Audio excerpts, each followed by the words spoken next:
Hello, everyone, and welcome with a new episode of Naomi Unfiltered. If you're watching on YouTube, nice that you're watching with us. If you're listening on Spotify, welcome. This is the first episode I'm doing in English, and I'm a little bit nervous, but also very excited about this. Today's episode is about being addicted, choosing to release your addiction and abuse, and to really choose self-love, self-compassion, and that's a whole journey on itself. And today I have a guest all the way from America, but is living in Bali.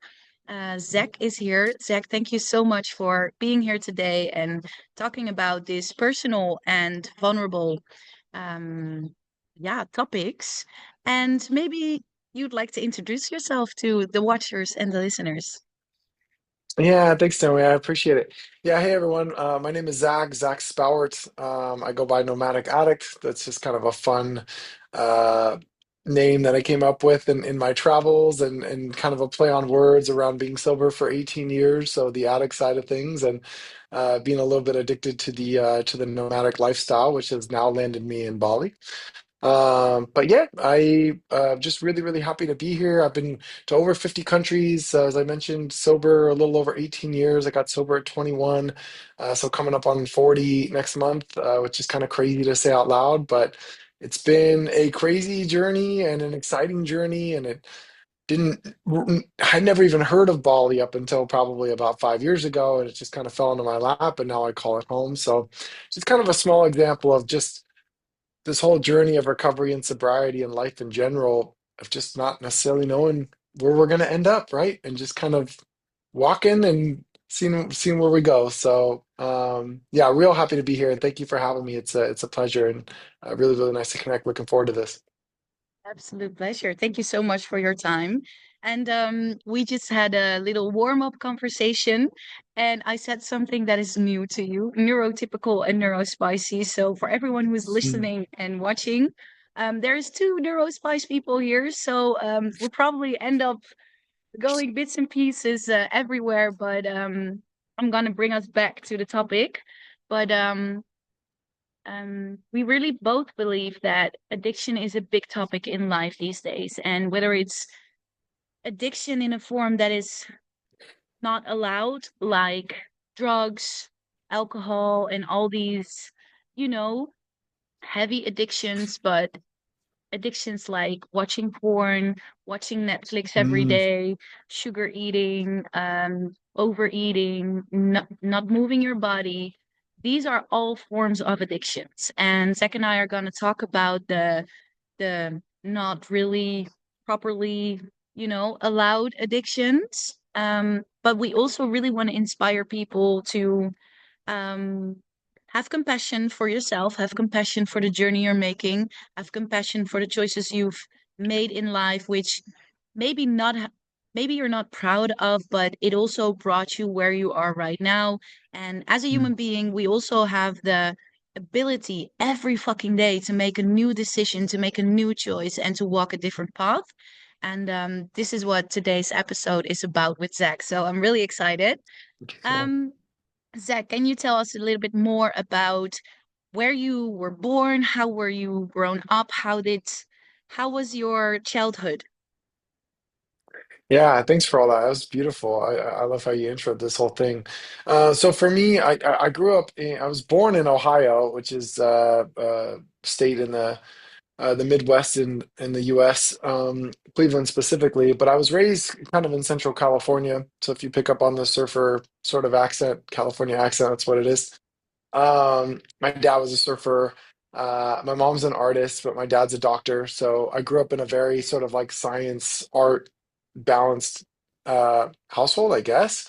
Dad is kind of like stereotypical masculine, mom's more stereotypical feminine. It's a little bit old tradition style in the sense of dad's worker provider, mom stay at home, and yeah, classic dynamic. I mean, to be honest, while we all have our challenges around upbringings and family lifestyle stuff, my folks were pretty great. They're loving. I have an older sister, younger brother, and so when this comes up, particularly around addiction, you hear a variety of different stories of potentially what led to people choosing alcohol and drugs. And for me, I couldn't in any good faith say it had probably, I mean, well, maybe it all has something to do with our upbringing. My folks are great people in a nutshell. They really are. They're very loving. They're very sweet. They still cuddle with each other. They're ballroom dancers. They go for a walk every day together. Very, very, very sweet. Matter of fact, I actually set the bar quite high in the dating world of kind of what I'd strive to hope to find one day. It's beautiful to witness their marriage and their relationship. But removed from that, of course, there's always pressures on different layers, and I think my family is relatively high performing. That being the fact that my dad, is a heart surgeon, and both of his brothers are doctors of various degrees, and my sisters ended up with a couple doctorates. I have two master's degrees, and I think there is definitely an energetic push in my family, no doubt about it. And perhaps maybe that's something that I picked up on at a younger age. You never really know. Um, but ultimately, yeah, I was raised in a pretty good home, and I enjoyed it as much as I knew. And that was great. But I definitely got into drinking and drugging probably at a pretty early age, around like 13, and particularly around 16 is when I got super, super into it. I don't know if you want to jump right into that part of my story right now or not, or we can ping pong a bit more, but yeah, I definitely got into drinking to kind of calm my anxious mind, just to give a teaser at about 16 years old, realizing that, like, wow, I have a lot of energy, I have a lot of excitability, and I have no way to process it. Like, of course, I can see that now, but at the time I had no clue that even that was a thing. It was just my normal, but my body just being so fired up and so amped up was like, how do I handle this? And I get so anxious, I get sick to my stomach, at times even throw up. And so when I was introduced to alcohol at that young age, um, it would quiet my mind. And it was a medicine, it really was. It was something that helped me kind of ground. So I don't know if for you, Naomi, if you had a similar experience or if you're totally different, like, for your age or when you got started or what you were looking for, but that's kind of what kicked off for me, for sure. Wow. So I started at the exact same age as you, 13. Mm, I started smoking when I was 12, but it was only cigarettes at the time. mm, But I don't recognize your story about how you grew up in the family. So I really love that. And I think it's very inspiring for people to hear that because there's so much. I don't know what the word in English is, but in Dutch we call it taboo. Is it in English the mm. same word? Taboo? Yeah, Yeah. yeah, I think so. So it's a taboo that high educated people aren't allowed or aren't able or capable of being addicted or going through challenges just because they had certain degrees and certain um education. So I really love that you share Mm, that. Like it's a nice new point of view for people. So it doesn't matter where you grow up. It doesn't matter what your story is. Everyone um can end up in making certain decisions. Um, absolutely. like I love my parents. I really want to start off with that. I really love my parents. I have a twin sister. She's pregnant right now, so in November I'm gonna be an Cool. auntie. Yay! Oh, congrats. Thank you so much. And I really love them, but it's been really hard for me to grow up in the family where I did. And I really recognize your story about being different and having all this energy rushing through my body and my environment just constantly Mm, asking and obeying me to, can't you just sit still? Can't you just be quiet? Can't you just be like this? Can't you just be like that? Can't you just be a little less and yeah. be a little bit more that? And it just fucked with me big time because I was like, there's so much Mm, wrong with me and I don't know what, but obviously I can't sit still. Obviously I'm speaking without raising my head and without waiting to get my turn because I'm just fucking excited to say something and I'm just gonna yeah. say it. Yeah. Um, I love it. and a lot of love for my mother and my father, but they both have been through a lot. They always say we don't have trauma, which funny enough makes me laugh because I'm like, we all have trauma, whether it's big T or small T. We even be coming to this earth. being Yep. born is for most of us a traumatic experience. Mm, But I don't want to push anything in their mouth, of course, but um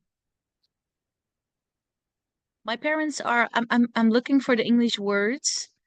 So you have parents that are naturally really good in parenting. There are parents that are not naturally really good at it, but they had a good example.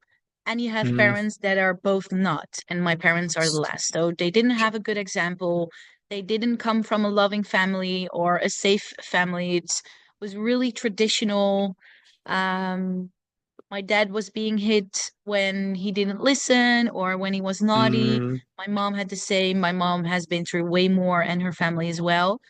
And mm, I believe that I was the first in the family system to, at a young age, unconsciously at the time, of course, was like, well, if no one's gonna feel it, if no one's gonna go through it, then I must be that person. And before being mm. able to really do that, I think I have been the biggest mirror for my family because I haven't been a very nice little girl from the age of 13. Like, so then I Yeah. started smoking, I started drinking, I started smoking weed, and it all just like I was very young when it started, but it started kind of um innocent.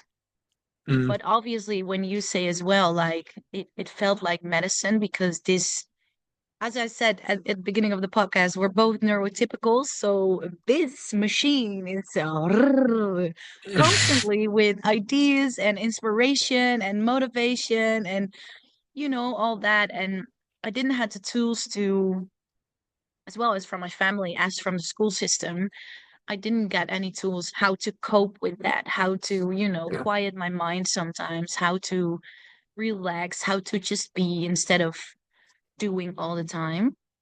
So yeah, Mm, that was how it started for me. yeah. Yeah, it's beautiful. Thank you for sharing that. Yeah, You're I welcome. think it's interesting when you say it that way. I guess my parents would have fallen in the middle category. My dad's dad was a Navy pilot, and maybe a little bit more structured that way. But mom's dad, it sounds like, was there was it wasn't it was pretty chaotic in her upbringing, and so for them to take what was probably pretty chaotic, and my dad's dad, my grandpa, not really being around at all as a Navy pilot back in the day when there was no connectivity really at all. Right now we can just FaceTime and be on the internet and connect all the time. Then not at all. It's when they're gone for years at a time. And then my mom, in a hectic home.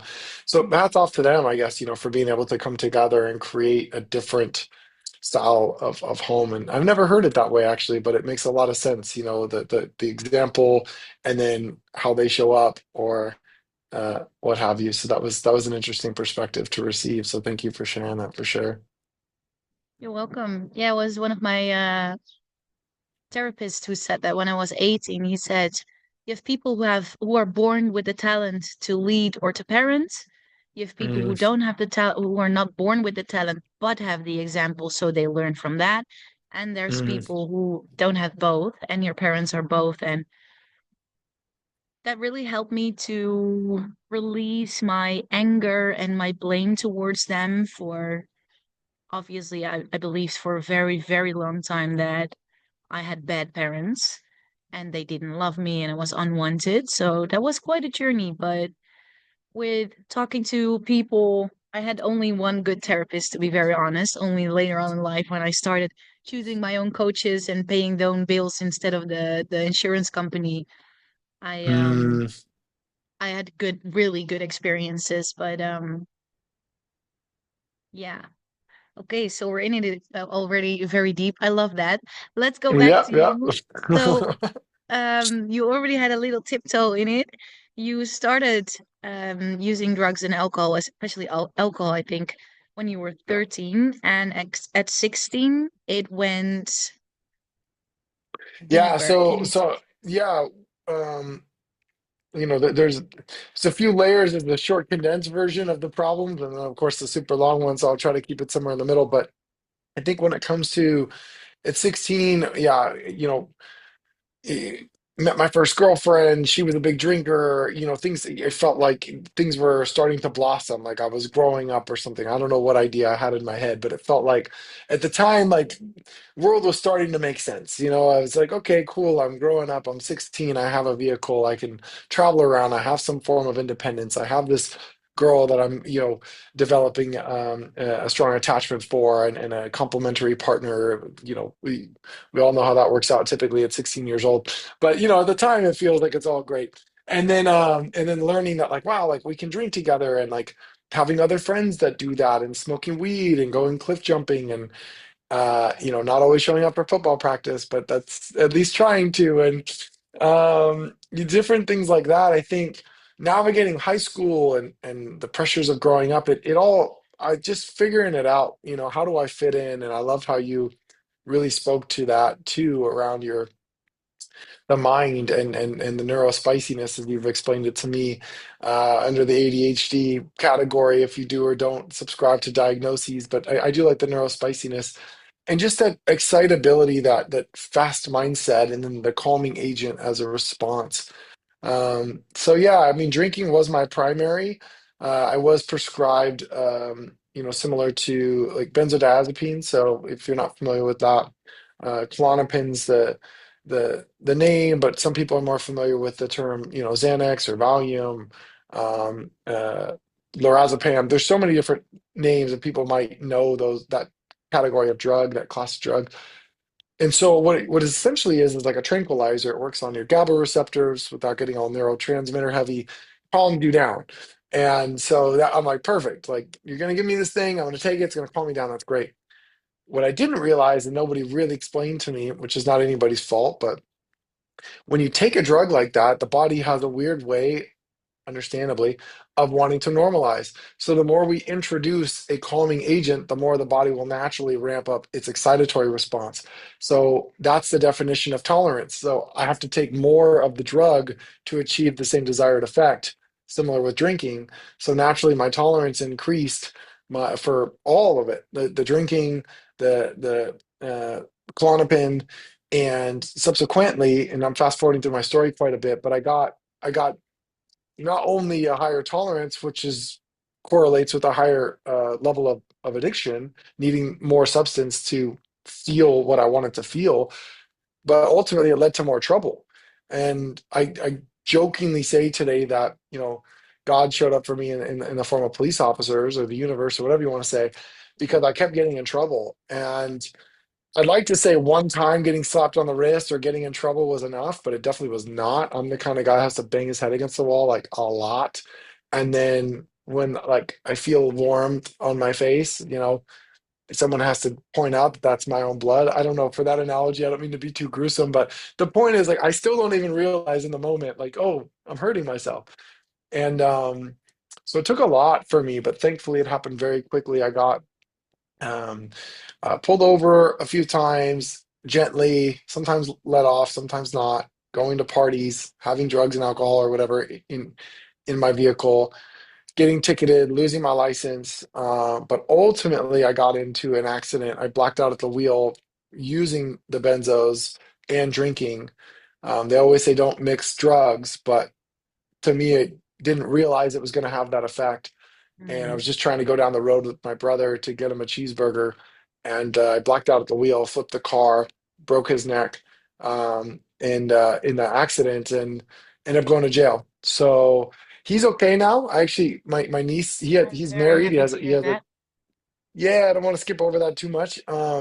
But my niece just celebrated her second birthday today, actually. So you get to look forward to Happy that. And birthday. yeah, to her, sweet Lillian.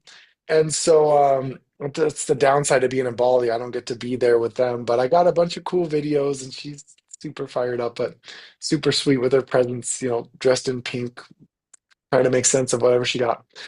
But anyway, so brothers, doing great things. He's going on to be a nurse himself. He's actually been sober about 10 years, or maybe even 12 at this point, as a part of his own journey. But fast forwarding through that, like, consequences were the name of the game for me. And I see that now. I used to feel like I was getting picked on by the universe. And And it's really good to even say that out loud because I shared with you prior to this to us jumping on in the recording, like there's various times in life where, sometimes, of course, like it ebbs and flows. Sometimes things are going really, really good. Sometimes things aren't going so good. And without getting into all the nitty-gritty now, like I've definitely been going through the last year or two of my own set of challenges, even at 18 years sober. And so it's a good reminder even to hear me say that out loud of like feeling like, okay, is this happening to me or is it happening for me? Um, and I really subscribed to that today, and that was a big part of my drinking and drugging back then. To finish that side of the story, I did end up going to jail. I was sentenced to multiple months, 90 days. Well, technically 120 with 1 month served, and went to treatment. And yeah, slowly had to rebuild myself. I was on 5-year felony probation. There was a lot of legal consequences, Naomi. It was not like, oh, 21, I figured it out and I saw the light and it was all Zach. It was like there was a lot of like universe stepping in to be like, okay, dude, you are screwing this up. Like we need to help you. And so that's part of my story. I like to give credit where credit's due. I definitely took some steps. Don't get me wrong, I'll take some of the credit, but it was a lot of outside pressures of getting in trouble and just being reminded like this is not working, like this is not working. And it came at a good time because I think it definitely would have gotten a lot worse. So I don't know if it was like that for you or when or you made that decision or if there were consequences or internal consequences, but yeah, I'd love to hear more about how that resonates or doesn't resonate for you. Well, first of all, thank you for sharing. I'm a little bit quiet. Um, I was really shocked when you said about the car accident that your brother broke Yeah, his neck and that yeah. he not only survived as the way I'm hearing it, but thrived. Mm, That's really amazing to hear, and I hope that that inspires people. Like it really doesn't matter how dark your tunnel is or how rock bottom you are. It doesn't has anything to do with how high you can eventually come in life. And obviously, we don't mean the sedated high, but like the mm, natural high. Um, how was that for me? Well, I really, really strongly recognize the consequences. And in my point of view, it is really neurospice thing that with all the consequences, even though we might not want it to be that way, it gives us a certain high, a certain ecstatic mm, as well, like the mm, dopamine rushing through your body. It's I don't know how that was for you or is for you, but it makes me feel like I'm alive. Like even nowadays, like I really love to do a lot of things that most of the time, in general speaking, men love to do. So I love car sports, I love motorbikes, I love speed, I love, yeah. you know, really pumping the adrenaline and makes me feel that I'm Mm, alive. But now mm, I'm older and I know myself really good and really well. I know my balances and my boundaries. And back in the days, mm, I just didn't. And I was like, my whole life, everyone has been saying to me, don't be like that, be like this, be less of this, be more of that. And I think I was like 13 years old when I have been through so much shit, like my dad as well. And again, I want to say that again, I love my father because he was raised this way. So he just didn't know any better, but I was abused by my father as well. mm, And, as a little girl, you want to look up to your father, and your father has to be the person where you feel safe and where you can be vulnerable. And I just didn't have that experience at all. So mm. I think I was like 11, 12 when I was like, you know what, world? You can all screw yourself. I'm just gonna do Yeah. whatever the fuck I want. And that Mm, went really, extreme. And I really love the extreme and, fighting on the street and I was even, wow. looking for it. So if, for example, if I was walking down the street on this side and you would be walking on the street on the other side and you would not look at me, but just be looking around and our eyes would cross. And I would Mm, find in that moment that you were looking at me in a wrong way, I would cross the street yelling and Mm. screaming and all that. Being, what the fuck is your problem? Come then. And obviously, I wouldn't win all the time, but even with men, and I just was so fucking aggressive because I had this feeling of constantly proving myself that there's nothing wrong with me and that I'm fine. Also in Mm. school, a lot of oh, I don't know that word in English. When you skip classes, even though you have classes. Yeah, just that's fine. I guess absenteeism or whatever, but yeah, no, that's good. Yeah. So I'm purposely not going to class, using Yeah. drugs, having the wrong friends, having older boyfriends.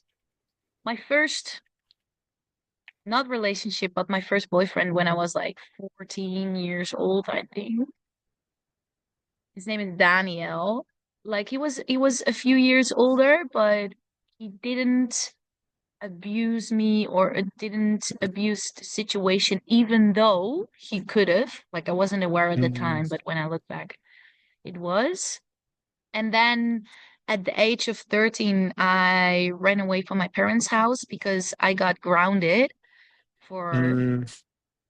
I thought, some stupid reason, but in defense of my parents, Mm. they were probably fucking right. Yeah. And I told my mom I just went outside for a cigarette, and all silently, I already had packed my backpack, and all silently, Yeah. I grabbed my bike and I went out for 3 days. My father tried to pick me up, but I was in his house with a lot of grown men using drugs, and I felt so powerful at that time. Little did I know that it was a really unhealthy situation for a girl of 13 to be there, but I felt so Mm. powerful when my dad was in that room being all angry, and I was like, so, are you gonna hit me now again with all these men? Are you really gonna do that? Mm. And that feeling of power, I don't know, I got it. It was addictive instantly because Mm. obviously I wasn't safe at all in any way, but I felt that way at that Yeah. moment. Yeah. Um, And then after 3 days, my mom called me all crying and hyperventilating if I could please go to her sister and her husband, so my uncle and aunt. And I was like, I'm not a dumb girl. I haven't done any colleges like university or anything, but I'm not dumb.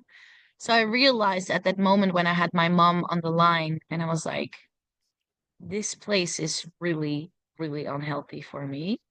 So I don't want my mom to, go crazy because I'm here. And obviously I want a different future for myself as well. So I went to my uncle and aunt. I lived there for 16 months. And at one point, he went out for walking the dogs with this baseball stick. And I was like, what the fuck are you doing? And he figured out who got me the drugs. Obviously, I was way too young to be able to buy Yeah. drugs or to have the money to buy drugs.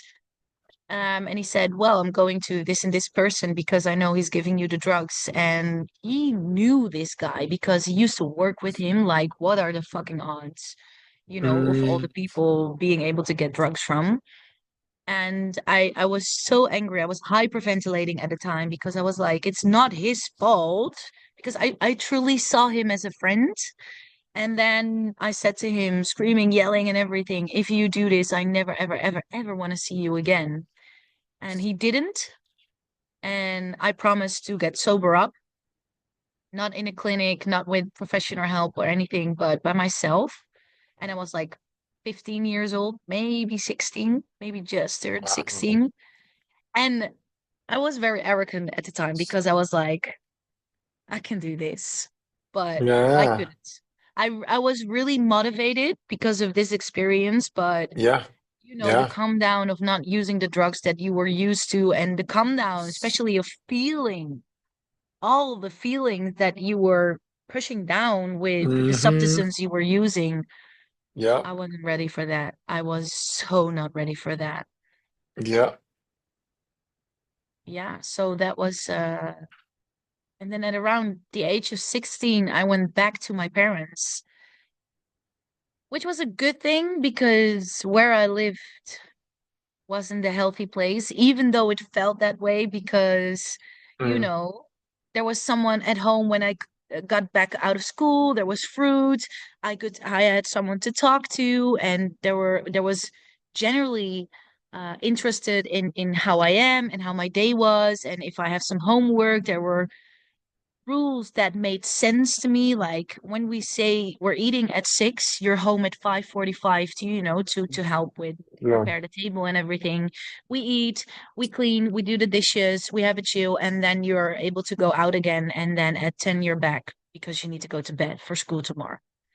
Mm, But their marriage was really unhealthy, and they were using me to, get their marriage back together. And I remember one conversation when I was like 14 years old with my uncle. We sat on this little saloon table, and he had to, go like this up front and was like, "What are you doing?" And he said, "My dick is hard and I don't want you to see it because of this conversation." And I think every little girl or little boy on that age understands that this mm, is not healthy, that this is not normal.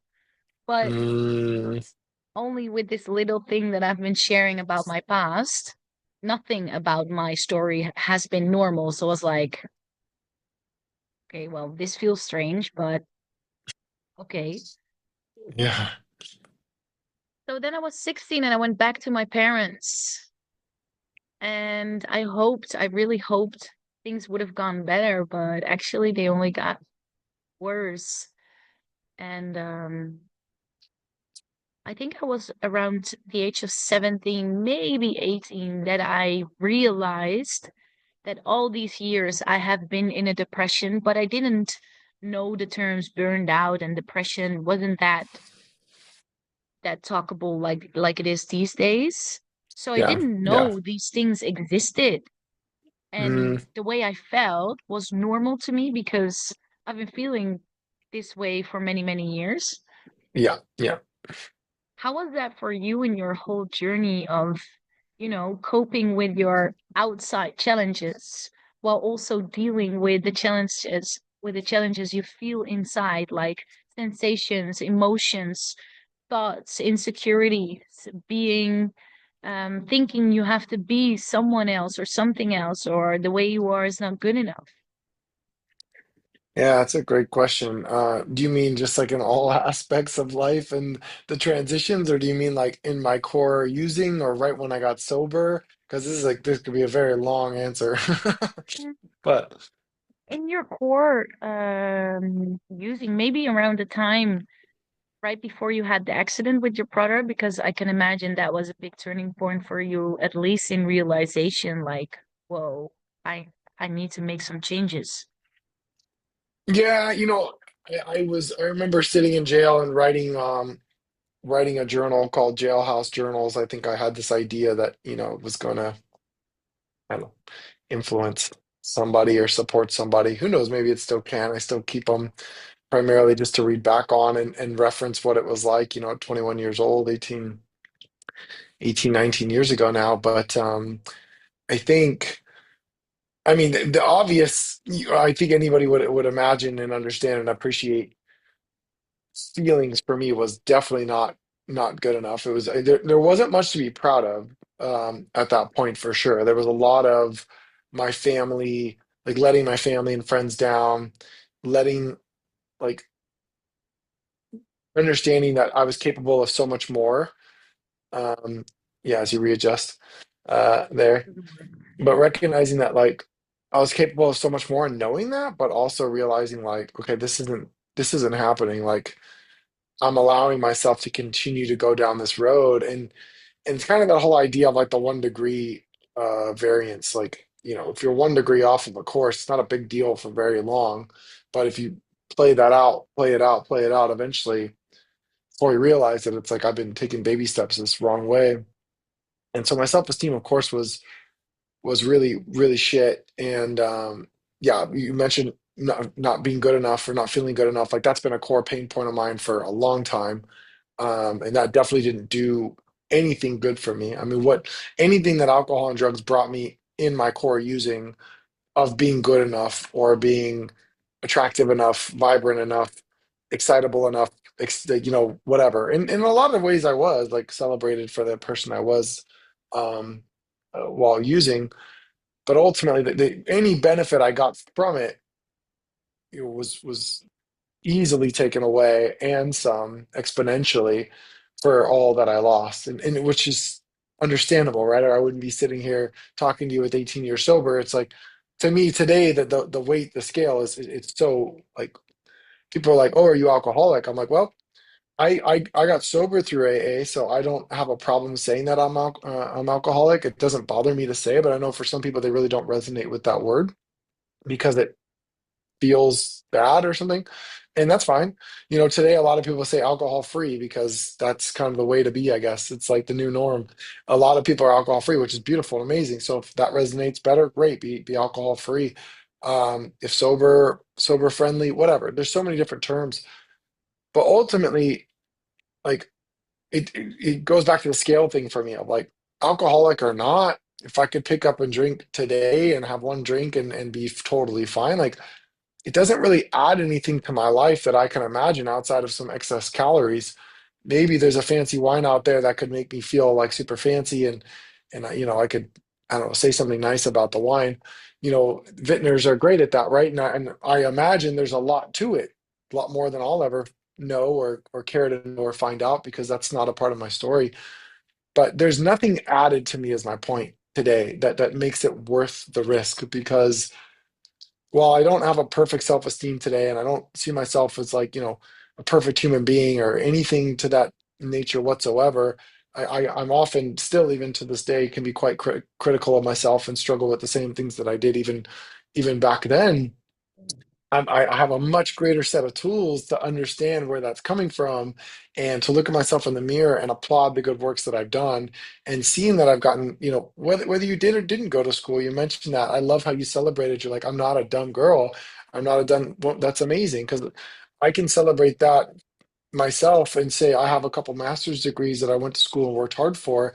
And that also doesn't have to mean anything. Like I could also celebrate that too if I didn't do that. So if anyone's listening, like, or for those who are listening, I should say, like it's about celebrating the victories that you make along the way.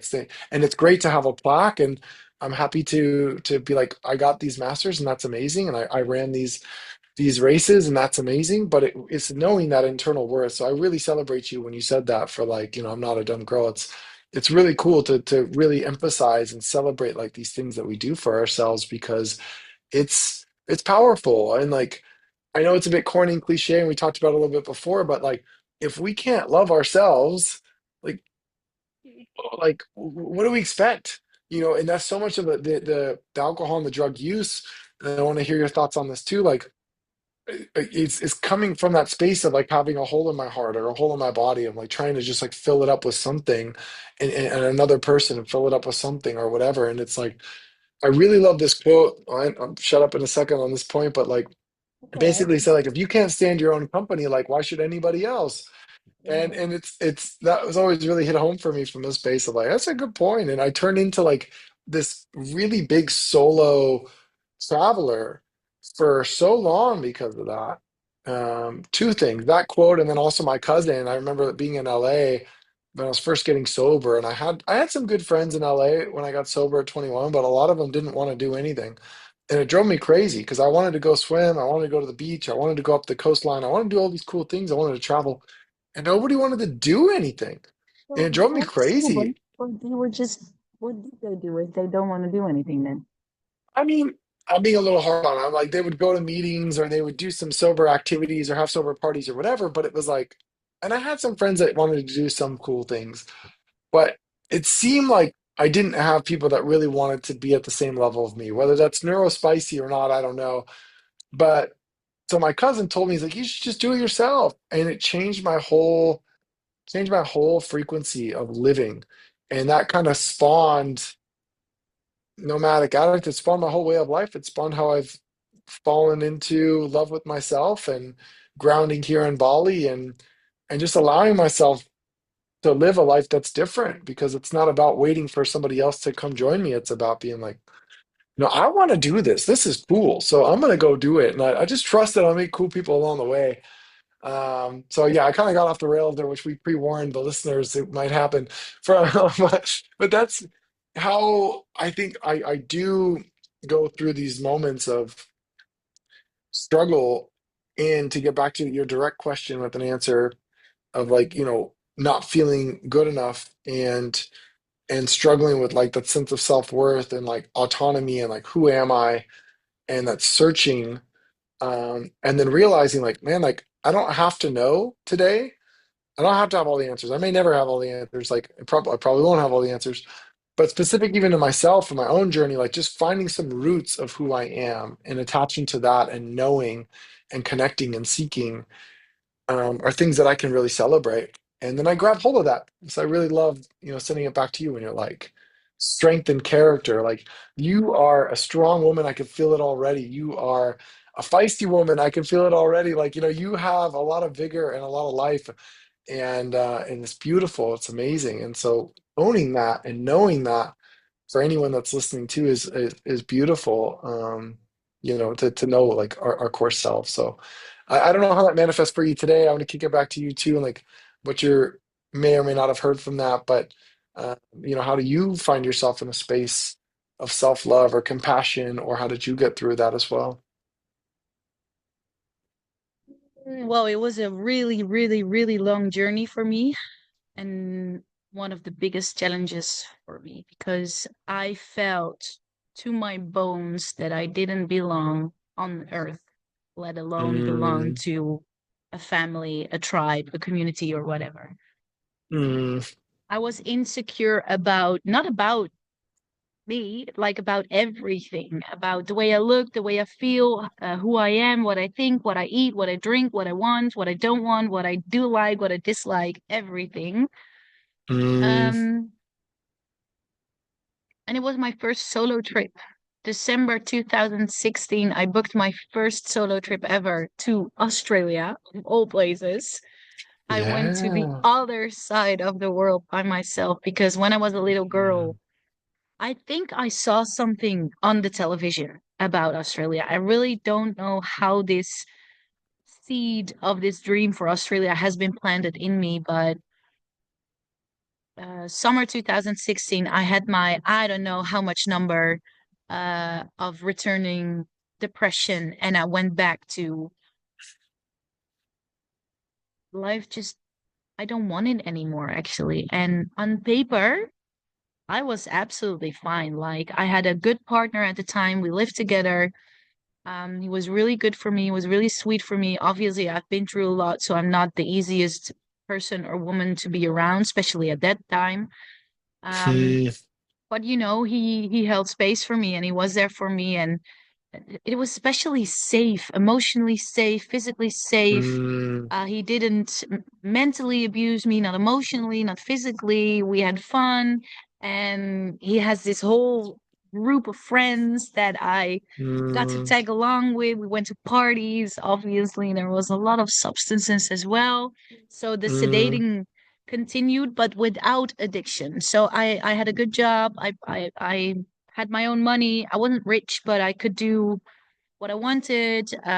We mm. could go out for dinner for fancy dinners, which I love because I was working in hospitality.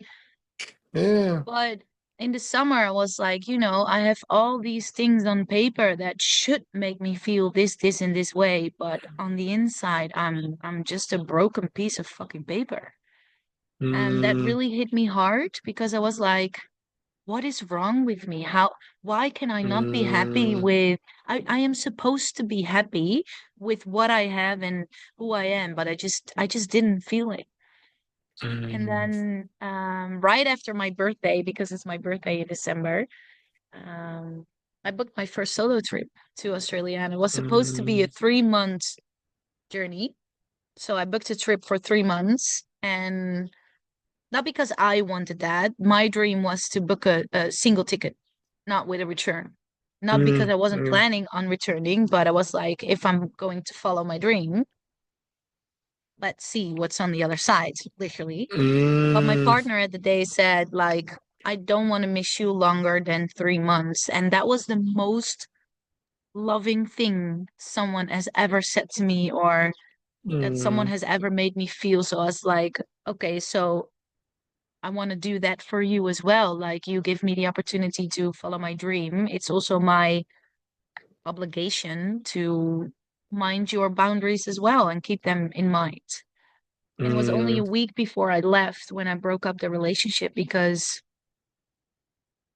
like, when you're at a point, or I don't know the amount of times that I had that, but it was a big turning point for me because it was like either I'm going to follow my dream or I'm going to stop yeah. with it because this way it just I don't want it anymore. And that gave Mm, me so much. I don't know if motivation is the right word, but like fuck it factor. Like, I yeah. don't know, I don't care anymore which decisions I need to make or which sacrifices I need to make. I need to make them for myself because otherwise I'm Yeah. gonna step out of life, and I Yeah. never want to hurt somebody, but being at that point really encourages you to make hard decisions. So a week before I left, I broke up with him, went to Australia, had the time of my life, obviously, again, with a lot of abuse and sedating, but not in a consistent way. Because in the Mm, Netherlands, I had these phone numbers, I could grow weed myself. I live in the Netherlands, so obviously you just can go to the coffee shop. Alcohol is yeah. everywhere, and the hard drugs was easy for me to get onto. Yeah. And then I was in Australia, obviously, that it's going to take you some time to figure that out. If you really want it, obviously you can, but my main focus was to get healthy and to start loving Mm, myself and to find out who the fuck is Naomi. I don't know. mm, And in this whole journey of 1.5 year Australia, without getting too deep in the whole journey, I realized that it's not about who I am, at least for me. It's about who do I wish to be. And who do yeah. I need to become in order to experience the life that makes me happy, even though it doesn't make sense to anybody, whether Yeah. it's my father, my mother, my friends, my coworkers, or some random person of the internet. Who do I wish to be and what do I want to experience in life? And for me, that Yeah. was freedom. And in Australia, I build everything myself, not alone. It's a really important nuance I want to make. So I didn't do it alone, but I did it by myself, not with the Yeah. support of my friends, of my family. Like, I found my own jobs, I found my own houses. I started doing fitness programs. I created my own network because obviously, when you're alone on the other side of the world, it is you, you, and you.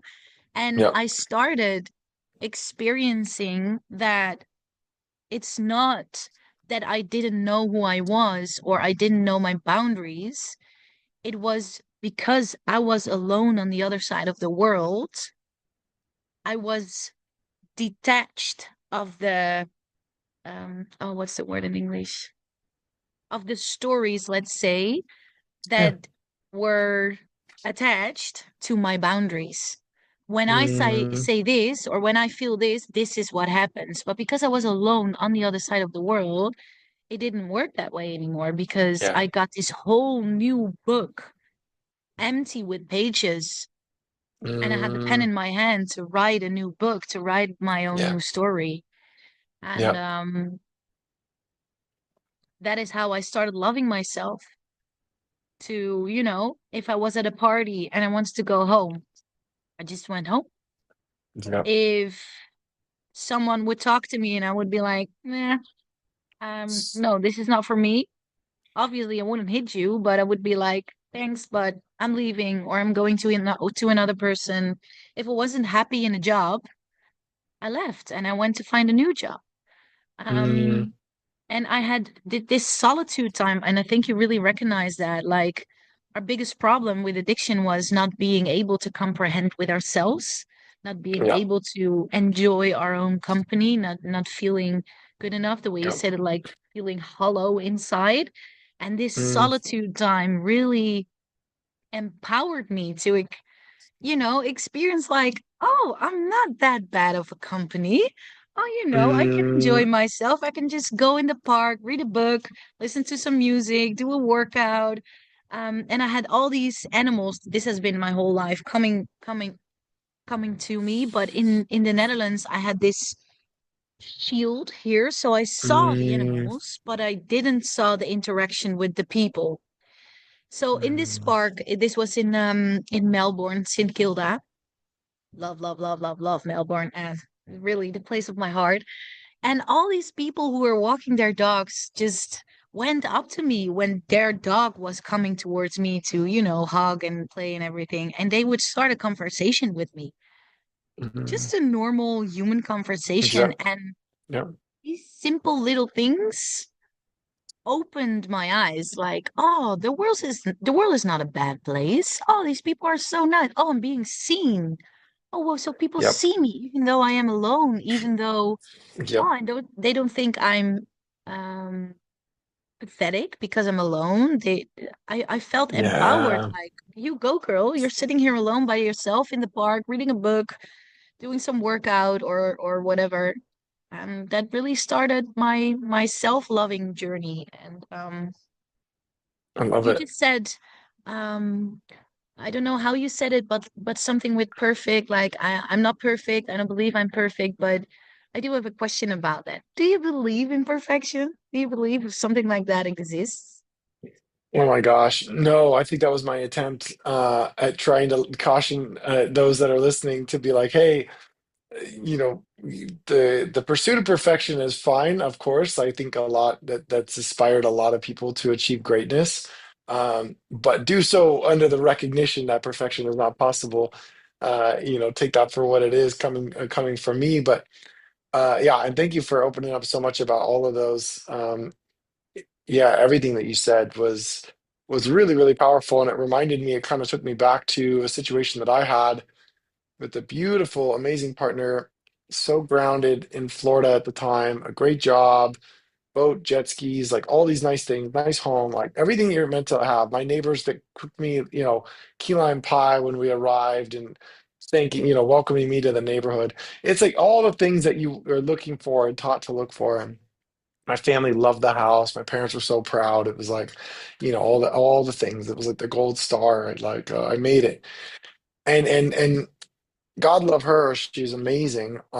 This former partner of mine, and it sounds like similar to yours as well too. Uh, but it wasn't it for me. And there's something about that awareness. It really not to do with her, about the circumstance and the situation of just this awareness of like, I feel called to do more with my life. And I don't know necessarily even what that means. Maybe it's just traveling, maybe it's just meeting more people, but something about going further outside of just Florida and the states that I had traveled in California and stuff. It was about putting myself out there. And I love how you touched on that. Not only doing the brave thing and walking away from the relationship, which I also caution listeners against as well. You don't want to be, just abandoning relationships all the time either. But if the calling is there, right? Like, because it sounds like we're both talking about how we had a good relationship and we left, and then our lives got better, which is ironic. But there is something in that depth of like, if there's that calling of like, yeah, it's. I think there's something to it, and listening to that. I love what you touched on with the animals. Like I've always had the really beautiful animal interactions as well. And I've always been extremely, extremely flattered by that. I mean, matter of fact, just the other day I was in a yoga class and a random stray dog ran in, and with 20 people, the stray dog came and like curled up and sat in front of me, and I just was like, "This is amazing!" I just like took pictures. I'm like, "I'm so happy." And then he got up, he had the zoomies, and he left. So I was the only person he interacted with, the whole class of 20 people. And take that for what it is, right? But I do think there's something around animals and frequencies with animals, and I've swam with whales and dolphins and sharks, and I've had some really, really tremendous experiences with large animals and connections of what I believe is the spirit to spirit. And but really on that individualized thing, you touched on so many beautiful things I wanted to try to touch on as well when you were speaking around, hopefully inspire other people too listening that are, it's like in that individuality, in that single, like in that moments of self. is when I really got to discover who I was, way more so than I ever realized. And I Yeah. was so pleased. I was honest to God, Naomi, like really pleased with how I showed up in the world. Like I was really pleased to see, and I'm not trying to toot my own horn, but like I'm just celebrating. Like I was really pleased to see like the kindness and the generosity, and like I was really pleased to see like okay, like I could be in like the red light district of Amsterdam or whatever. Like nothing against that, but like there's so you can do whatever you want when you're by yourself, right? You do whatever you want. And I remember thinking to myself, I was like, okay, Zach, like now we get to find out who you are. Like, what are you gonna do? Like you can do anything and get away with a lot of stuff if you want to. So what are you gonna do? And it was a really cool moment for me. And granted, it was through my sobriety as well. And again, I don't claim perfection. I'm not trying to call myself a saint here. I definitely, not perfect, but meeting certain people, engaging in certain things, leaning into diving, free diving, hikes, community, um, finding out that like actually I'm pretty approachable when I'm by myself. And it sounds like you are as well too. Like I didn't realize that. When I surround myself with a bunch of people, like that can be off-putting to other people. They can be scared by that. But if I'm just sitting there by myself, like you never know who you're gonna meet. Strike up conversations all the time by myself. And similarly, like I'm less likely to go bother one, two, three, four people, or two, three, four people that are together because I just naturally assume they're in a group. But if somebody's right next to me and they're by themselves and I'm by myself, it's a good likelihood that we end up striking up a conversation. And that was a real positive reinforcement to me too, of like the irony of feeling like I have to go everywhere so that I'm not alone. But then actually in going to places by myself, it breeds a whole new connections. And I really like just on that point as well too, of like they say the opposite of addiction is connection. But one thing which I totally stand by the way, but I also think that one thing that's overlooked in that is connection with self. And I heard you touch on that too, of like, there's a strong difference between isolation and like connecting with oneself. I mean, I can be and have been the loneliest I've ever been in relationship. And I can be the most connected and most inspired and most happy, joyous, and free I've ever been in my own independence. And and just being with myself. I mean, I was, not in relationship for 3, 4 years before I was in my most recent one. Um, and then, regardless, like those are beautiful years. I remember genuinely thinking, like, if I meet somebody amazing, and also I'm fine. Like, I really was fine. Like, truthfully, I sometimes we just say that as like a mantra, but I was really okay. Like, I quite liked my life, and I quite liked hanging out with myself and everybody that I met along the way. I met great people. So I don't want to ramble on that point too much, but again, I know that as human beings, it's this balance of like we're connected and we desire connection and we're meant to connect. We're societal beings. We're not meant to go isolate for too long. No. And so it's that balance of like, okay, like go be with ourselves and go within or go without. But then after we do that, then it's like, okay, I'm ready, world. And then it's like we got to dabble. It's like, wait a minute, like where are all the people?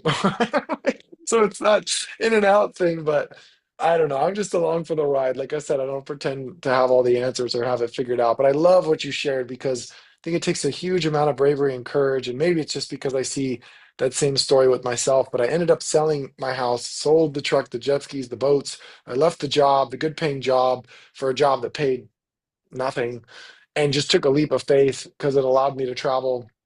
And I left the relationship, even though she was an amazing woman to me. I have nothing but amazing things to say about her forever and always. And I just took that leap because I knew, like, okay, here we go. Like I gotta go do this, whatever this is. I don't even know. I still don't always know, but It's an I'm still internal doing urge this. that you feel to jump.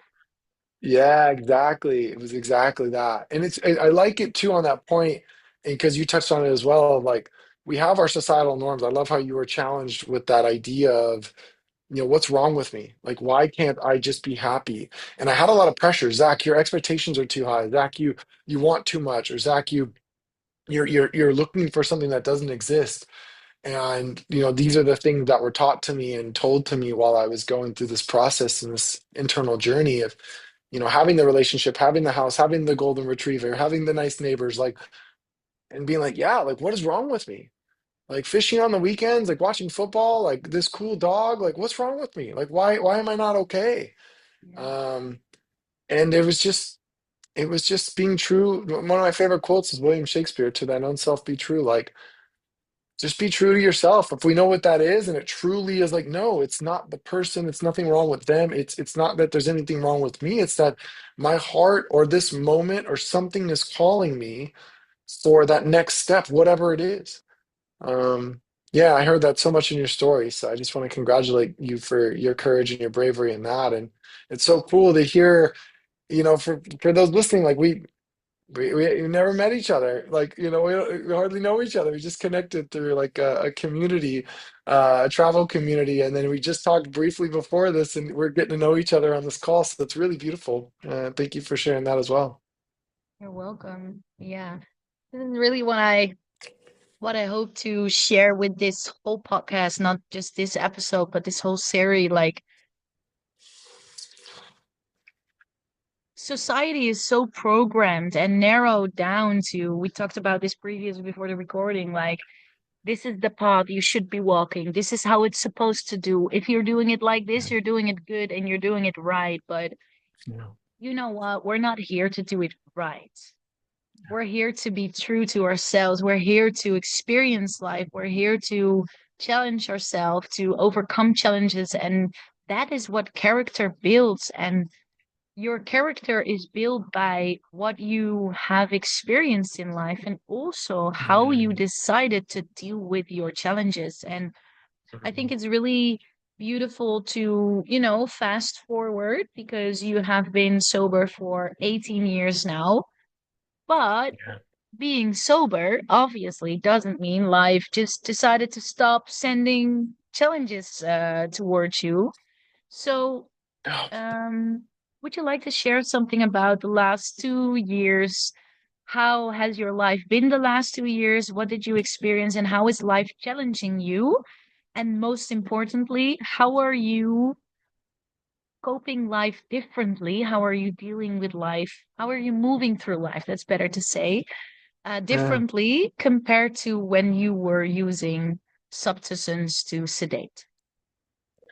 Yeah, it's a beautiful question, and thank you for inviting that to me, Naomi. I think for everyone listening out there, I mean, yeah, I'm really, really big on this point because I think all too often which we crave and desire as human beings, like, the hero's journey, it's like the struggles and the tribulation, but we always want to end on the happy ending and, the happily ever after. And I think, a lot of times that comes up in stories. And while I can say and celebrate, at 18 years, there's so much beauty in my life and I have a lot of happiness, joy, and freedom today, no doubt about it. We talked previously about how happiness is also a choice.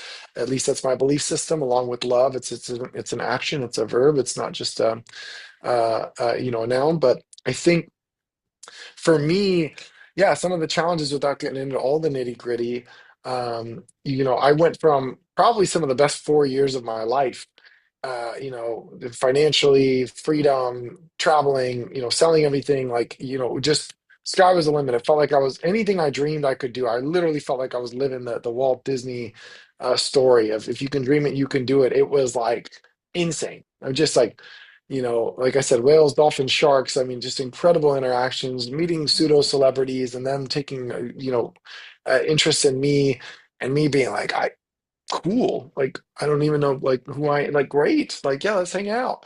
Like, thinking like yeah, I'm just a guy with a GoPro, you know what I mean? Like traveling the world, but just making these incredible connections and being like just dumbfounded by the process. And regardless, like, but what happened when it shifted and changed is like I got into a relationship, which was beautiful in a lot of ways. I've obviously been out of it for almost a year. I told you that now, but got really, really close to what looked like was going to be, my forever partner in person. And so there's a expectation and I think starting to frame a lifestyle of what that could look like to raise a family. And I know for those of you listening out there may or may not have already gone through this, but with those expectations, they say are premeditated resentments, came this newfound life, this path, this belief of like, oh, cool, it's all going to make sense now. It's all making sense now. It's all coming together. Zach has a plan. Zach has an idea like, okay, why this all makes sense now. I'm ready now in my mind. So, and then I told you 2 years ago on my birthday, literally on my actual birthday. It's crazy. I was diving with a sponsee of mine. Again, I'm an AA guy, so I was diving with the sponsee. He only had probably about 20 days sober, and I was trying to take him on an adventure. And I love scuba diving. I love free diving. I'd gotten certified to about 30 meters, and I'd done some free diving because I hadn't dove in a while. And I'm like, I'm gonna do a night dive. It'll be amazing. And this freak accident happened at about 20 meters depth where there was a pressure problem, and it instead of blowing my eardrum out, it blew into my cochlea, and I lost half my hearing. And now there's continued pressure sensitivity, even for diving or traveling or even just going underwater. And I used to just sit on the bottom of pools and plug my nose ever since I was like a little kid and just sit there for like 30 seconds to a minute because it just felt like the earth was just like holding me, it just there's just this amazing feeling of peace and silence and just like this water hug. I've been such a water baby. So I thought that was as bad as it was going to get, Naomi.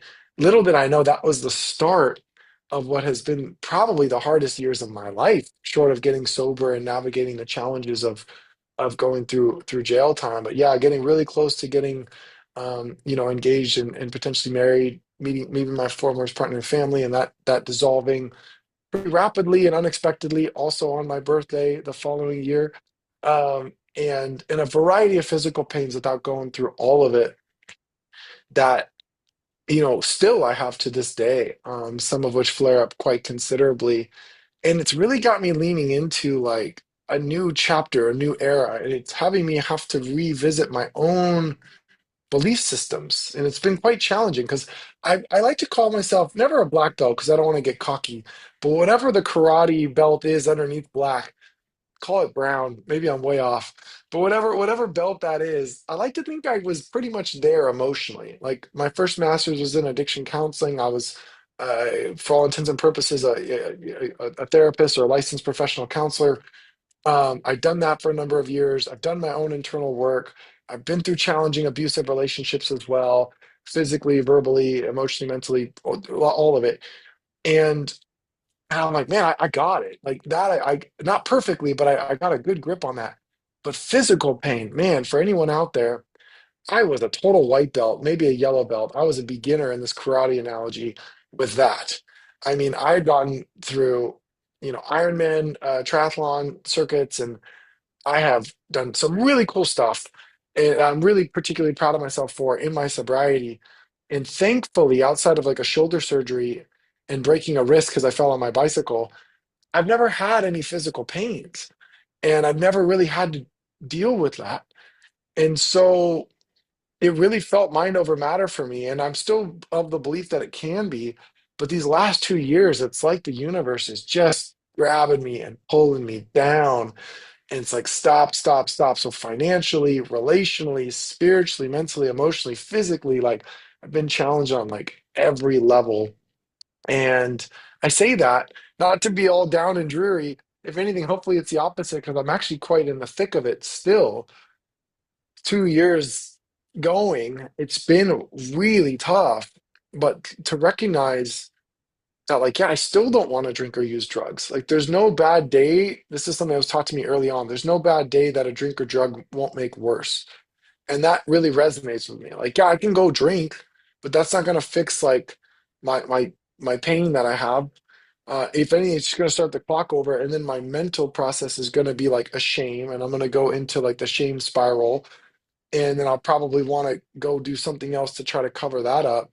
And it'd be real quick and easy before. And in Indonesia, drugs are completely illegal. So imagine how quick that can get out of control. I start to, do drugs and then get picked up and I'm in jail in a foreign country. Like it can go off the rails really, really quickly, all because I allow this to get a little bit out of hand. So to answer your question in what has now become a long-winded fashion, um, like again, I want to preface with I don't do this perfectly, but I've done a lot of somatic practices. I've done a lot of like breath and sound and body movements, trying to get like what I'm thinking maybe is repressed anger or unidentified anger or just a storing of anxiety or pressure or something that's living in my body. And if this gets a little too woo-woo for your listeners out there, like, forgive me, I do live in Bali. It's kind of what, the spiritual side of me over here. I don't think it's that bad. I think it's beautiful. Yeah, but I think like I do believe and I that like I'm taking things on that are really heavy, and I think my body is holding it, and I'm trying to get in better communication with it around like, okay, what's going on, man? Like, what do you need? Like, what's happening here? Like that you're not feeling like you're taken care of. Like, do I need to talk better mantras? We talk about positive self-talk, like affirmations.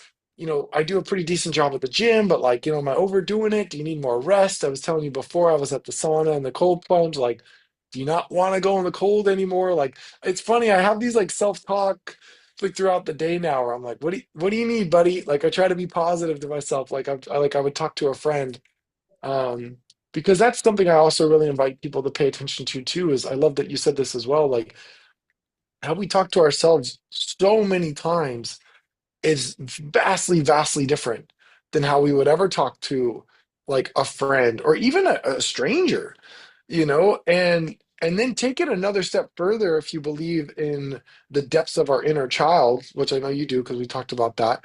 And it's like, how would you talk to a 5-year-old?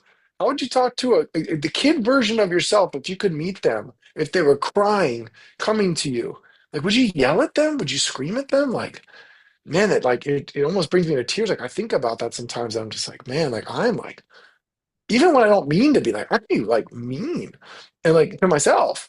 I'm like, okay, like I gotta watch that and really pay special attention to like, okay, like how am I talking to myself today? Like, am I giving patience and grace and love to like little me or adolescent me or even the adult me that's still just doing my best but doesn't have it all figured out, and try to proceed that way. And so that's to answer, I guess. Of course, I do some breath work and I'll do some yoga and I'll do some gym and I pause and I try to do some nature stuff.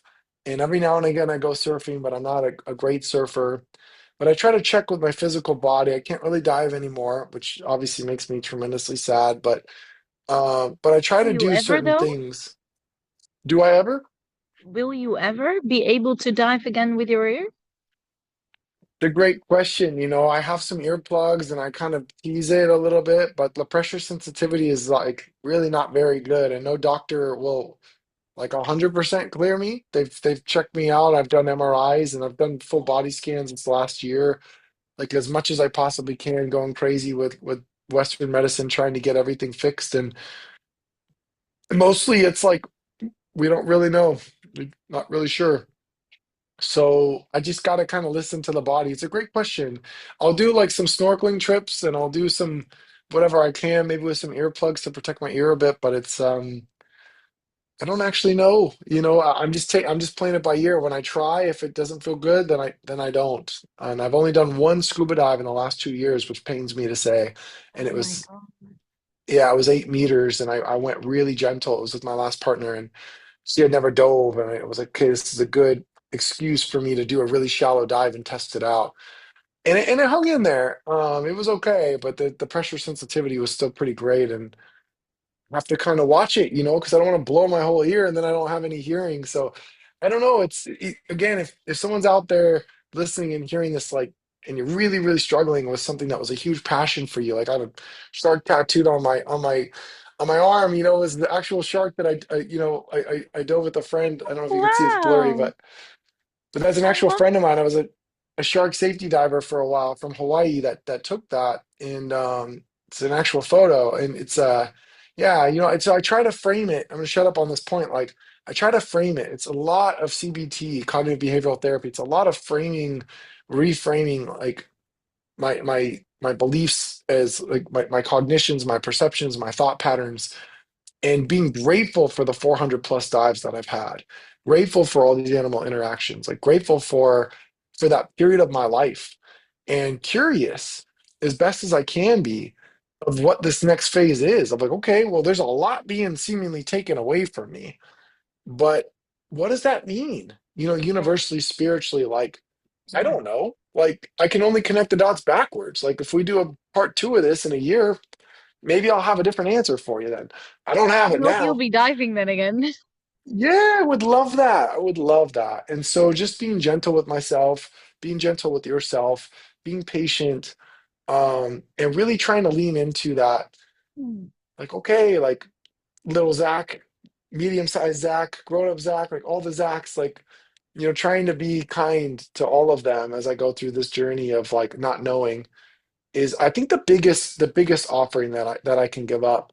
And if I get too stressed, try to drop back into some breath work, try to step away from little bits of that, which I know can be hard in the Western world, but anywhere we go, we can choose how much we take on and then choose how much we want to let go.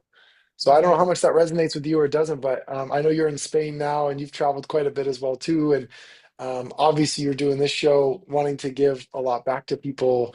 Like, how do you find your own journey around this for yourself and like your own peace? Beautiful question. Um, I was very young when I unconsciously or subconsciously knew that the Netherlands was not per se my home, but yet again, Mm, I wasn't able to trust my own feelings, thoughts, or emotion because there was so much wrong with me, at least in my belief mm, system. And then when I went to Australia, it was the first time where I experienced home. But in Australia, I was at a conscious and awareness and conscious level of, okay, so Australia needs to be my home then. And only later on in life, because Australia is now 7 years ago, I realized, oh my God, it was not Australia that made me feel mm, home. It was Australia that helped me root within myself, and I found home within me. And that is also mm. with traveling. Like, I've been traveling since 2017, so that's 8 years now, on and off. And it's only recently that that this feeling of wanting to have more stability in my life is coming. But Mm. with all this traveling, obviously, I have had so many experiences of what does resonate with me and what doesn't resonate with me. And what I've seen in the Netherlands, and not only in the Netherlands, with a lot of people actually, especially with the Western society, is that people just, especially with this insane house market, you need Yeah, a fucking 100 grand to buy a wooden box. yeah, Like, no, thanks, but no thanks. I'd rather travel the yeah, world with 100 grand. 100%. Yes, that's no doubt for me. But a lot of people think or believe that they need that, or this is what they want, or it's how it's supposed to be, and they settle Mm, for it. And with all this traveling, I have so many experiences on this is what I do want, this is what I don't want, this will resonate, this doesn't resonate. This place, mm. not so much. This um how to decorate your house, nah, not for me. This, oh yes, for me. So for me it's really, I still don't know where I want to end up, in all honesty. Or, Preferably where the sun is, and I don't want or need a big house, but I do want a lot of land so I mm, can live and be in nature, with nature, be self-sustainable for a big part at least, and mm, also live with animals because I fucking love animals. And mm. in the beginning of 2019, I had a one of my many accidents. I broke my left elbow, and I don't know what the word is in English. Maybe sprained or sprinkled my right elbow. Like, my bone was shattered in pieces. Wow. I had a Yeah, that's a lot more than recovery. sprained. Yeah, how do you call that in English? I don't shattered. Shattered? Okay. Yeah. I mean, Yay. shattered is like a bunch of little pieces, so I feel like Yeah, that's what it is. But yeah. I could literally feel the broken pieces bone moving instant. It was insane, a lot of pain. wow. And it was only right after I came back from Australia, like a few months. I lived with friends. She was pregnant. I couldn't work anymore because I was working in hospitality. Obviously, you can't work in hospitality if you can't move your arms. I needed mm, surgeries twice. I needed rehab, of course. mm, Ironically, this happened because I drank and smoked weed again. So that was the mm. universe calling me back straight away. Yep, yep. Um, and I remember sitting on the sofa watching Netflix, having my weed because I got psychotic from the medicines. So Mm, I smoked weed for painkilling.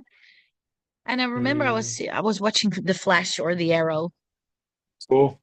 and I felt this depression coming back again, Oh. which I hadn't felt for a year. And I was like, I think this is one of the most strongest moments I felt in my life because it was in this moment I decided, oh hell no, we ain't gonna Mm, go this way anymore. So I turned off this mm, television, I sat down with myself, and I was like, if this is a gift from the universe, even though it doesn't feel that way, even though I don't believe in it, even though I can't imagine, mm, even though it doesn't make mm, any sense in whatsoever, if this is mm, a gift in my life, what is it bringing me? And then I mm, decided, not realized, I didn't get any spiritual download or with spirit guides. I do have that right now, but I didn't have that at the time. It was my mindset because I mm, decided it is giving me the gift of redirection. And it's mm, upon me whether I want to take that road to redirection and step into outside my comfort zone into the unknown again to figure out what the redirection might be and where can I go. And mm. in 6 months, during rehabilitation, during surgeries, living with my friends, I signed up for 4 educations to do reschooling. So I went to study the brain and the mind and the physical body. I'm not a psychologist. I'm not a Uh, physiotherapist or anything, but the study was about how is our emotional system, our mind system, and our physical system connected to each other. Because no. in Western society, we all have these experts on little things, but no one is connecting all the dots. Like, okay, so Mm, for example, what you just shared with about your ear, like my brain is going, what? Okay, mm. so is it your left ear, your right ear? What were you thinking? Right. What were you feeling? Right? Yeah. So Yeah. that tells me, I'm not saying I hold the truth, but it's telling me it's probably something about your masculine energy. It can be you need to step more into your masculine energy, but the way I hear about your story now is I think it's bringing you the invitation to, land more in your left side of your body and your feminine side and trust more on slowing down, not doing so much, but being Mm, more. And these 6 months of doing education, speaking for hundreds and hundreds of people while shitting my pants because I was scared as fuck.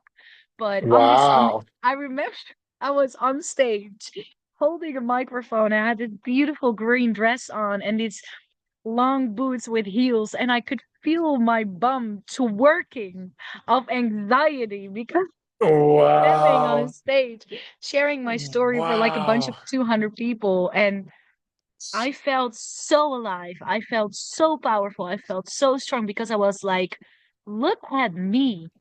Look at you, girl. Mm, Where you come from, how you grew up, what you believe, how you sedated yourself, all the abuse, all the sexual abuse, all the unsafety, all the traumas and everything. And you are standing here, shitting your pants, twerking your ass of yeah. anxiety, but Yeah. still sharing your story and you're doing it. And Uh, I don't know. These are one of the wow. most empowering moments of my life. And I really live by this mantra, feeling the fear and Mm, doing it anyway. Not feeling the fear and 100%. wait until your anxiety just magically pops out of the sky or just magically Yeah. it disappeared Yeah. or Yeah. waiting for you to be ready because guess what? You're never going to get ready. You're ready when you Yeah. decide, I'm just gonna go Yeah. fucking do it. Yeah. And Yeah. it's all these moments, these traumas, these Mm. experiences, these decisions that led to living the life that I'm living right now, which also comes with a lot of challenges. And I hear you saying the Mm. last 2 years, and I couldn't agree with you more, especially the last 1.5 years for me. But it also, what I said before, it builds character. Like if you've Yeah. not only survived so many things, but it made you thrive. I can stand here in life, not always, obviously, but Yeah. Yeah. Yeah. eventually I become a little bit, I like all these types of versions that we have, and humor is my greatest medicine and dance. I'm like, okay, so do you remember this moment back then Yeah. when, Yeah. you wipe your own fucking ass? Oh yeah, I Yeah. remember that. Okay, so and you're scary about this moment? You think you're not gonna be able to handle this? Come on, girl, you got this. And I'm like, okay, I got this. And then Yeah. just Yeah. go on. So it's, we're used in this society to, with our mind is programmed to go back to situations of insecurities and when we didn't feel strong because it's the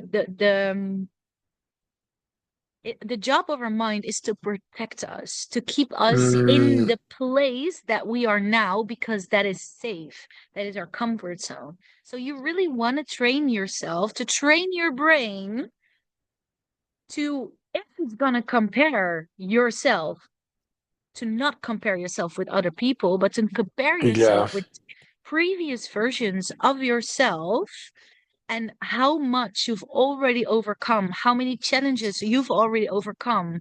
And then Absolutely. ask yourself, if I was fucking 16 years old in this environment, being able to make this decision, is this really such a big of a problem? And it just put things into perspective. So amazing. I love I how you really worded don't that. know anymore what your question was because I went like everywhere. Honestly, I like that. I think whatever you did was better than whatever I even asked. I got so lost in your answer, I don't even remember myself. But I think it was maybe just kicking it back to you for like, what do you think? I think it was perfect.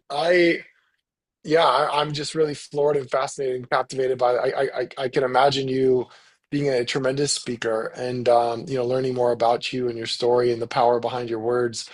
Yeah, I agree 100%. It's obvious that you're somebody who doesn't just talk the talk, but walks the walk. It's one thing to say these things and then not do them. But to be out in front of, a couple hundred people and exposing your story and in the hopes that other people will take refuge and solace and find peace and comfort in that, uh, really is so beautiful. I was thinking something I came across. My Instagram algorithm is something I actually quite enjoy. I get some really positive like juju from there. I feel like it's all positive stuff. But one of the things that I saw most recently on there was something along the lines of uh shoot, I'm gonna forget it now. But it was basically along the lines of what you're saying, like having those, not just having the fear and doing it anyways, of course, but like being in those moments of just uh I don't know, blatant discomfort. You said it better. I'm going to butcher it, so I should probably just stop. But it was essentially the wording of it was along the lines of what you just said. I had it and I kind of lost it, but it's just so beautiful to see and be presented with these opportunities where we can take the easy way out, and not go put ourselves out there. We can not share maybe the whole truth or story because of how we might be perceived or whatever.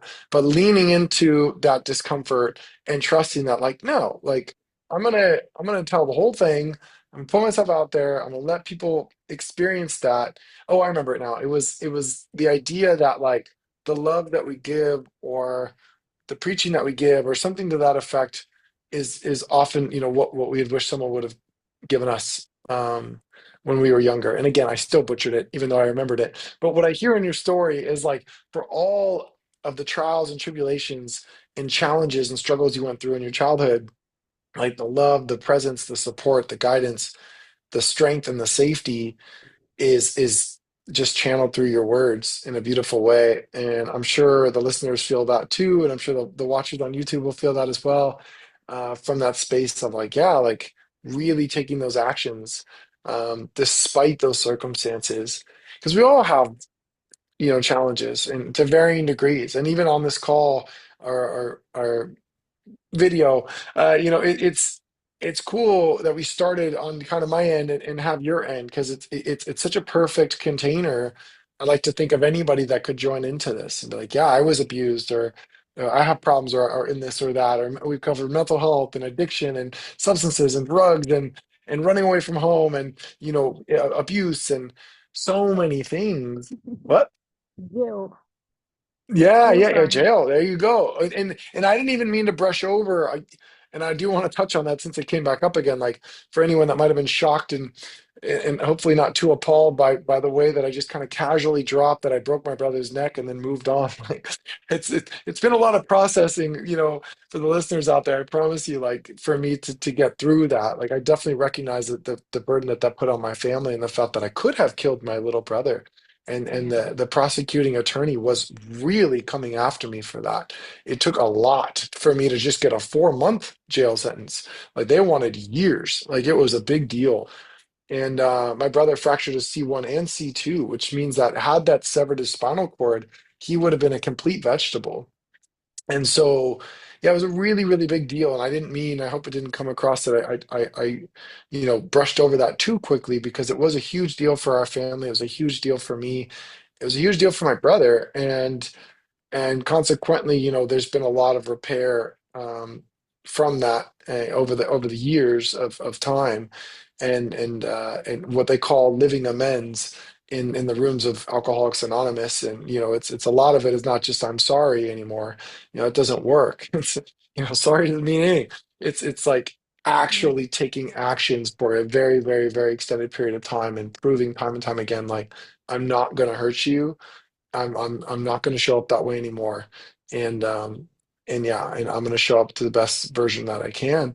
And today, even if that doesn't mean getting on a plane and flying to North Carolina for my niece's second birthday when the rest of the family's there, I feel a little guilty about that. Like still showing up and sending them love and sending them messages and showing support and getting on a call with them later.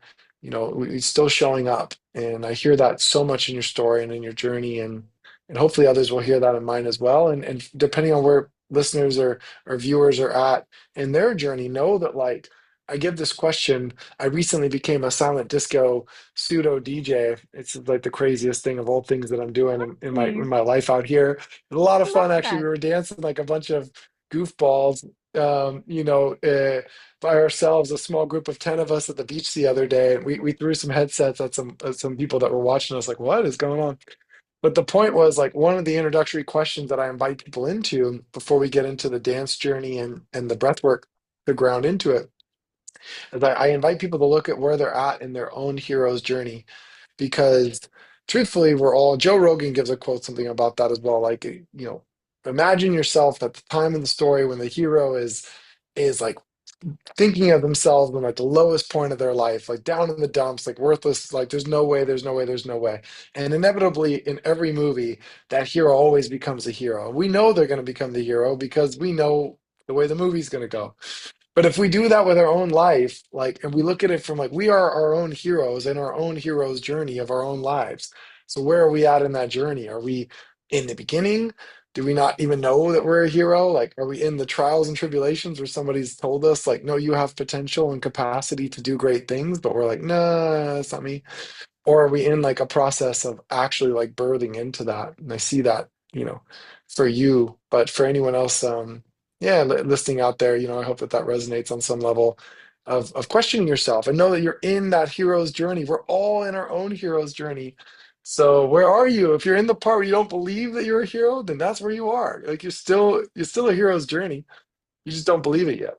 So anyway, I love I that stuff. love that you share this. Mm, The fact that you don't believe it doesn't mean it's not true or you're not there. The fact that you can't see it doesn't mean it's not there. yeah, I yeah, love that. I love that. yeah. What about the connection between you and your brother? Oh, yeah, thanks for asking that. Yeah, it's a very fair question. I get asked that a lot too. So we're great as we can be, being completely distanced. He has a daughter, he has a wife, he has a routine, and he's a 12-hour working nurse, and then he goes to school when he's not doing that. So to become a nurse practitioner. So he's on his way to getting his advanced degree, has built a family, has his dogs and his life, and so being on opposite ends of the world and him having a very, very full and rich life doesn't always allow for us to connect as much as I'd like. But we do send each other's voice notes. He's really, really great about sending me videos of my niece and pictures of her. But the cool thing about my brother is I still and will forever call him like my best friend. If and when I ever get married, he'll be a best man for sure, and he'll be a groomsman. And it's cool to like say that about like my brother, to say that your brother's your best friend is pretty cool. And I think I probably abused it a little bit for that reason because I know he's always there and I know he's so great. We have such a great relationship that I know he's always there. I should lean more into it. And I've actually felt the call to do that more lately too. So friendly reminder for those listening, like, if you haven't talked to your family or told them you love them lately, take that for what it is. Maybe it's a good opportunity to do that, but it's even if there's a strain in relationship, it doesn't have to be perfect, but family is family and it's really nice. But no, he's a special, special guy. He's got a heart of gold. Animals love him as well. And I mean, everybody loves my brother. He's just such a sweetheart. So yeah, I love him a lot. We have a great relationship. Thanks for asking. You're welcome. Amazing. I think it's time to even though it's a pity because I really enjoy this conversation. I enjoy every conversation Yeah. to be honest, but Yeah. I feel really special because this is the first time we see each other, we meet each other, and the first time we have a Yeah. real conversation despite the three voice messages on Instagram and inviting you. Yeah. But we have a lot of similar experiences and a lot of resonation, but after I think we're in it 1.5 hours now, I think it's time to wrap it up. And I Yeah, for always want to sure. close off with one or two, big. I wanted to say questions, but it's not that. Obviously, it's a question for you, but like I want to close up with some gold, either for yourself and for me, but also, of course, for the listeners and the watchers. So, our theme for today was addiction, sedation, abuse, and traveling. Who you are right now, Zach, of almost 40 years old, being sober for 18 years, traveling around the world and knowing what you know, experienced what you experienced, went through what you went through, healed what you healed, and everything. If you would go back to the Zach of your the teenage Zach who was struggling with his own image and abuse and addiction and jail time and all that, if you could stand by him from who you are right now, which moment would you choose and what would you want him to know and feel from the older version of you? Wow. That's a very, very, very deep question, Naomi, to end on. But I love it. I love it. It's powerful. Is twofold, and they're both extremely deep. I'll try to just grab one really quick, and obviously not chat too long because I know that yeah, it has been long and a beautiful journey with you on this call, and I hope that the listeners experience it in the same way. I I think the first thing that comes to mind for me is, and thankfully my cousin kind of did it for me, which was really beautiful, but definitely in that first year of getting sober, um, was tough, and maybe I think that's my first go-to. But even before then, of course, when things were really getting out of hand, I think equally I could pick either side of it, like the just before or the just after. Both of them were pretty awful. I mean, experiencing all the consequences, a lot of unknowns, a lot of damage that was a long ways away from being repaired, not knowing what my future was going to hold, if I had any semblance of dignity or self-respect left, or possibility of any sort of like decent future. So I think maybe starting with that one because yeah, there's so many moments. Yeah, I think that one would probably be like really just letting him know like like life is going to give you a lot of ups and downs. There's no doubt about it. And I think we already know this about ourselves. Like, and it's not going to be perfect, but you're going to have some beautiful, beautiful, beautiful, incredible moments that you didn't even remotely couldn't have even imagined or dreamed of, and are going to be so filled with gratitude and appreciation that you'll be brought to tears in those moments because yeah, they really sometimes like life is about those moments lived. It really is just like we only have this moment. I only have this moment with you right now, Naomi, and that is the present. That is the gift. And so having those experiences are so profoundly impactful and so deep and meaningful and special. The hardest part about it, if I could tell that younger version, is just the trust because you can't see it, you can't know it. And I can almost listen to that advice again full fold for me right now, like with everything else. It's like you can't know it. So you just have to trust it. That like your best days, you haven't even had them yet. Like, and they're coming and they're incredible and they're amazing. And it's gonna be special, special times ahead and just keep going forward. I guess that's the best I could offer. I think that was a tough question. I'm not gonna lie. That was really powerful. I feel like I was gonna need time to reflect on that one more later. But yeah, that's what comes to mind for me. Thank you for asking. I'd love to know for you as well. You're welcome. For me, especially with this conversation, like I don't mind talking about all the shit that has happened to me, but obviously the time of, sexual abuse and the child porn graphics that were made from me of a family member are always vulnerable to talk about. Um, Um, I really want to go back to her in that period where I lived at with these family members where this shit happened and really, really hold her hand at night when she's crying with a knife in her hands, thinking about, cutting through her wrists at fucking age 13 and really let her know, like, girl, you really need to trust the power that you feel within because I've always felt it, but I've mm, never at those times, never been able to trust it. And like Naomi, please trust the power that you feel, trust the fire that you feel within your gut, and also trust on what you know that is real, even though your surroundings and your environment don't believe you and are yeah. saying things like, "Oh no, that didn't happen. It's family. Family doesn't do that," and doubting your own experience. No, you know Mm, what happened. You know what you saw. You mm, know what you felt, and it didn't feel right. And really trust that regards of what anyone ever says to you or believes or don't mm, believe. Really, really trust yourself, trust your gut, trust your experiences, trust your feelings. Listen to that and trust your power because, girl, you're only 13 years old, but goddamn, woman, there's a lot of fire in you, and you're gonna use that yeah. to create so much medicine and so much good and so much humor in the world. And first of all, you need your own medicine. And when you really integrated your own medicine within yourself, you're going to share your medicine with the rest of the world and you're going to make this world a better place. So never stop believing in yourself.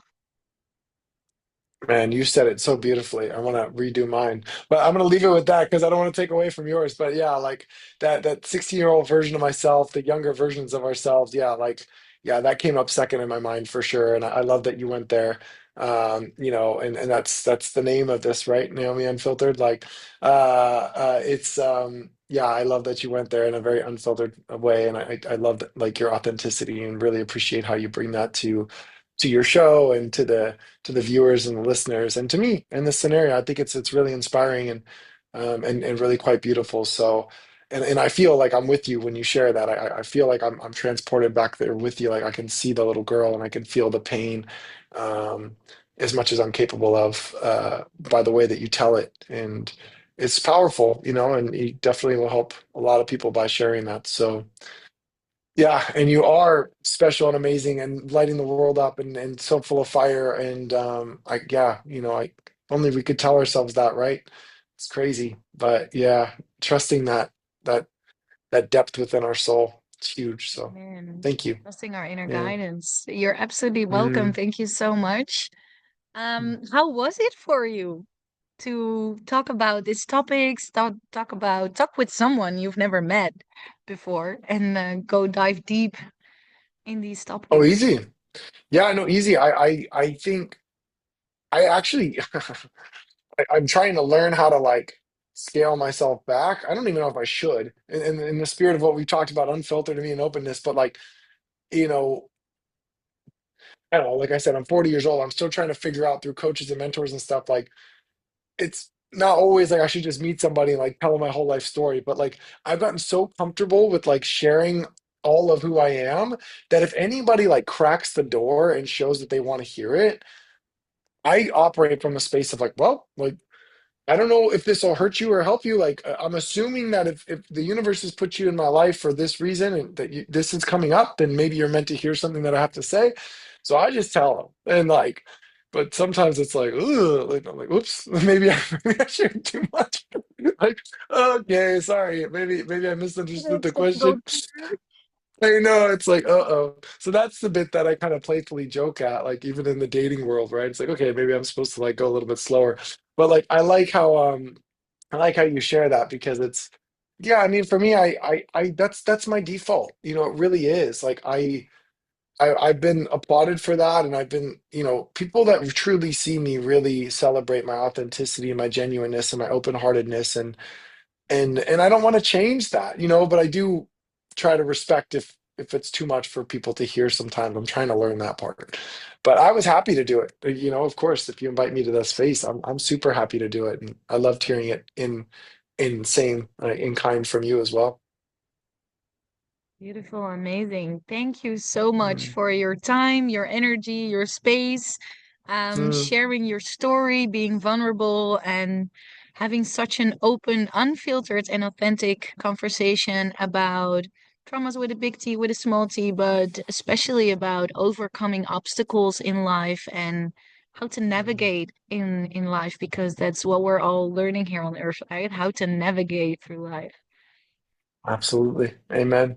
Amen. Amazing having you. And for all the watchers on YouTube and all the listeners on Spotify, if you're still here, thank you so much. And credits and props for you that you're still here. It means that, personal development, loving yourself, learning to love yourself, learning to love some part of yourself or experiences in your life that you had to go through, that you take that seriously and you want to make time, space, and energy to you know, navigate in loving those parts of yourself.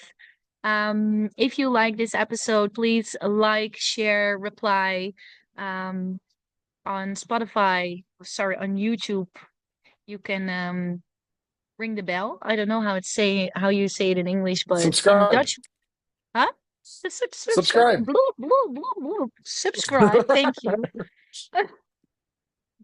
Um, yes, and if there's anyone in your environment that you think or know that can use this episode, just share it with them. If you share it on your socials, please tag me, Naomi, Happy Thoughts, and Zach. We'd be happy to repost it. Thank you so much for your time.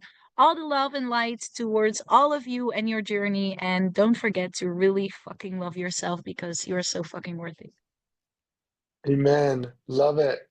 Beautiful. Bye guys. Thanks everyone. Bye bye.